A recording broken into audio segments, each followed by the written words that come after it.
স্বাগত ডিবিসি সংবাদে। আপনাদের সাথে আছি আমি শোভন শাহমিন দিশা। শুরুতেই জানিয়ে দেব আকিজ বশির গ্লাস সংবাদ শিরোনাম। বাজেটে কালো টাকা সাদা করার প্রস্তাবকে অনৈতিক আখ্যা সিপিডির।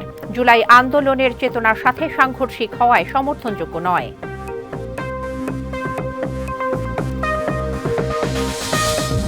ট্রাইব্যুনালে গুমের অভিযোগ দিলেন বিএনপি নেতা সালাউদ্দিন আহমেদ। অভিযুক্ত করা হলো সাবেক প্রধানমন্ত্রী শেখ হাসিনা সহ 7 জনকে।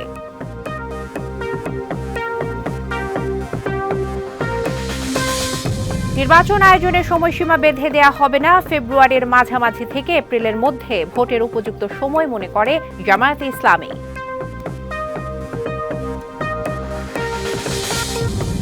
আজও রাজনৈতিক দলের সাথে বৈঠকে জাতীয় ঐক্যমত্য কমিশন।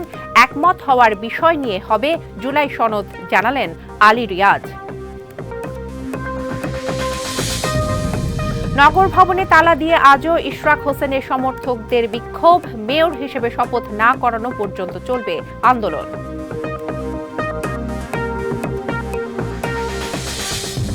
মাঝারি মাত্রার বৃষ্টিতেই রাজধানীতে তলিয়ে যায় অলিগলি থেকে ভিআইপি সড়ক। প্রকল্পের নামে আখের গুছিয়ে নেওয়ার অভিযোগ।